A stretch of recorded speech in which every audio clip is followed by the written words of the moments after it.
processo de colonização no Brasil, ele começou por volta de 1500, com os portugueses e, claro, o nosso tão renomado herói, também branco e português, Pedro Álvares Cabral. O descobrimento de 1500, ou melhor a gente dizer, a invasão de 1500, ela ocorreu principalmente por questões de se apropriar de novos territórios. E assim que viram, né, a nossa terra, as terras que naquele momento eles chamavam de Terra das Índias, eles viram que tinham muito material natural e riqueza natural. E essa riqueza eles poderiam se beneficiar a sua nação com a exploração dos nossos bens. Foi então que eles observaram uma árvore linda, de madeira forte, visivelmente resistente, muito cativante, e descobriram também que dentro daquela árvore saía uma cor quase vermelha, que lembrava brasas de fogo. E essa cor, né, o vermelho para os portugueses, tinha um alto valor. E somente a nobreza usufruía dessa cor, tanto nos móveis, no tapetes, nos tecidos. E foi então que essa árvore ela virou o principal motivo para ser a primeira atividade econômica do país.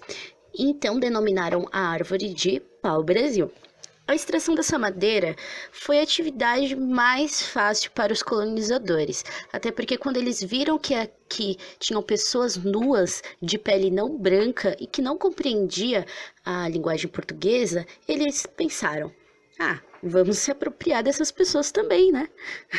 Tanto por conta da abundância da madeira, ou seja, da abundância do pau-brasil em todo o nosso litoral, até porque foi pelo litoral que os portugueses chegaram, quanto por conta também do trabalho indígena, escravo, porque os indígenas também foram escravizados, pois eles foram obrigados praticamente, às custas da violência dos portugueses.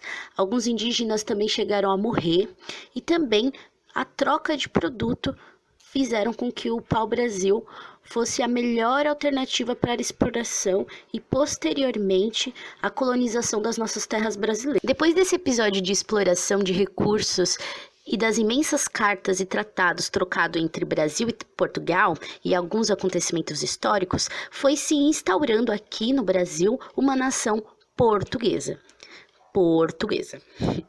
E a partir da década de 1870, um imenso debate sobre a modernização do Brasil e a construção de sua identidade nacional ocorria entre as elites políticas e intelectuais do Brasil, ou seja, o povo branco que aqui estava.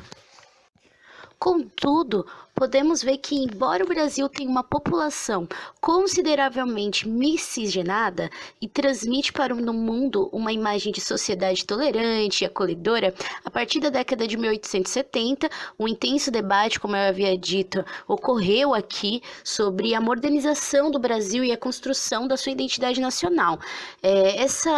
Esse debate ele foi construído principalmente pela elite, ou seja, pelas pessoas brancas do país, e eles acreditavam nas teorias racistas que eram formuladas na Europa e nos Estados Unidos.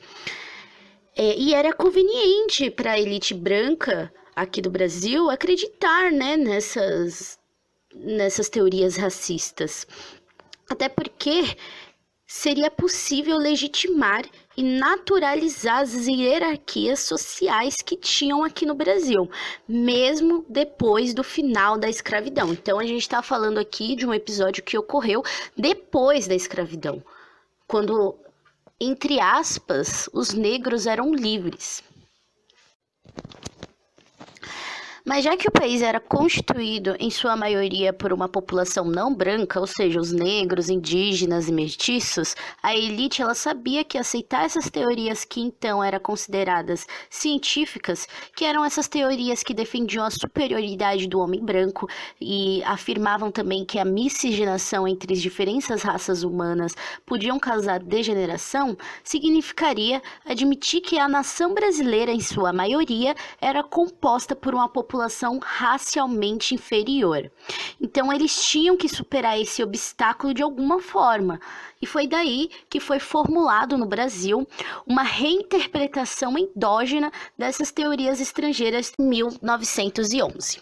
A tese de branqueamento, que foi apresentada por uma comissão brasileira liderada pelo então diretor do Museu Nacional, que era o João Baptista de Lacerda, e isso aconteceu no primeiro Congresso Internacional de Raças, realizado em Londres, e foi apresentada essa tese de branqueamento que se constituía num processo de eugenia, no qual a população brasileira iria europeizar.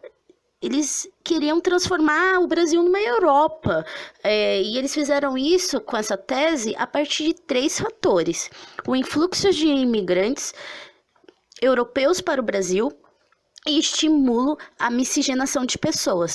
Então, eles queriam a todo momento fazer com que o Brasil fosse mais branco. E assim, essa tese ela foi efetivada na prática, de uma forma pacífica, na visão dos brancos tolos daquela época, e foi gradualmente resolvido o problema negro, como eles falavam naquele momento.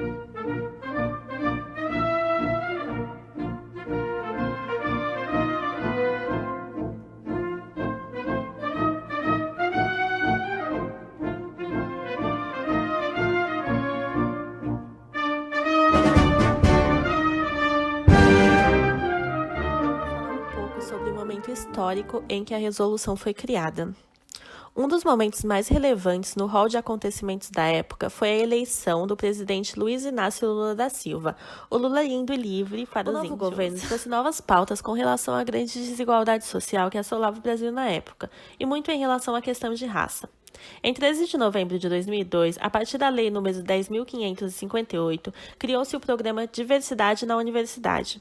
De acordo com o artigo 1, fica criado o programa Diversidade na Universidade no âmbito do Ministério da Educação, com a finalidade de implementar e avaliar estratégias para a promoção do acesso ao ensino superior de pessoas pertencentes a grupos socialmente desfavorecidos, especialmente dos afrodescendentes e dos indígenas brasileiros. Essas estratégias são necessárias para minimizar os efeitos da desigualdade social, principalmente em relação aos negros, que representam mais da metade do país e ainda se encontram à margem da sociedade.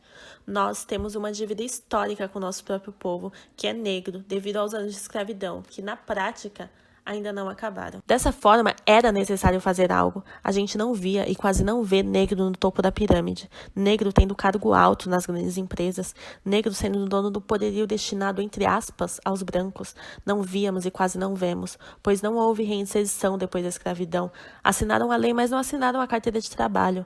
Assinaram a lei, mas a casa não foi centralizada, continuaram à margem, continuaram servindo, com um salário que acaba nem nutrindo. Ah, mas eles tinham que trabalhar, estudar, correr atrás.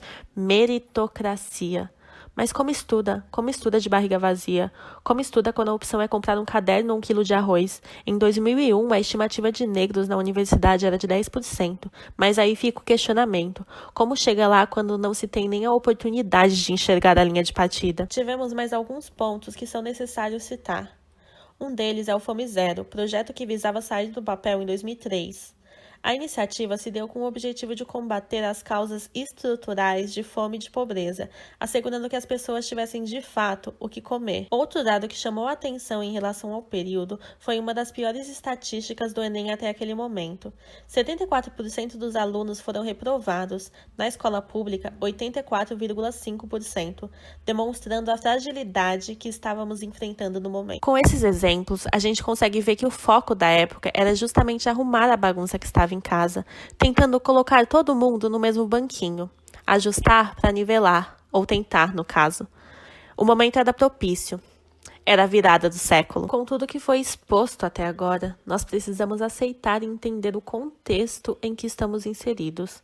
Nós precisamos aceitar que somos racistas, aceitar para refletir e não concordar, aceitar para mudar, aceitar para sermos antirracistas ao invés de só não sermos racistas. A psicologia é uma ciência que envolve o estudo do homem e suas relações. Entende que opiniões que menosprezam a individualidade característica dos indivíduos devem ser erradicadas. Entende que se calar para esses discursos preconceituosos e narcisistas é dar voz à guerra e auxiliar a intolerância das relações humanas, o que, claro, não é o que nós psicólogos queremos. Mas nós somos seres humanos que vivemos em uma sociedade racista. Então, nós não estamos imunes da internalização dessa estrutura. Não estamos imunes de não sermos racistas. E essa resolução veio justamente para entendermos esse ponto. Ela nos incentiva ao estudo do tema, à reflexão sobre as nossas próprias condutas, ao reconhecimento de nossas fraquezas e à atenção e vigilância sobre essa questão. Então, o artigo vem para haver conscientização e compromisso para a ordem de inclusão e aceitação da diversidade entre todos.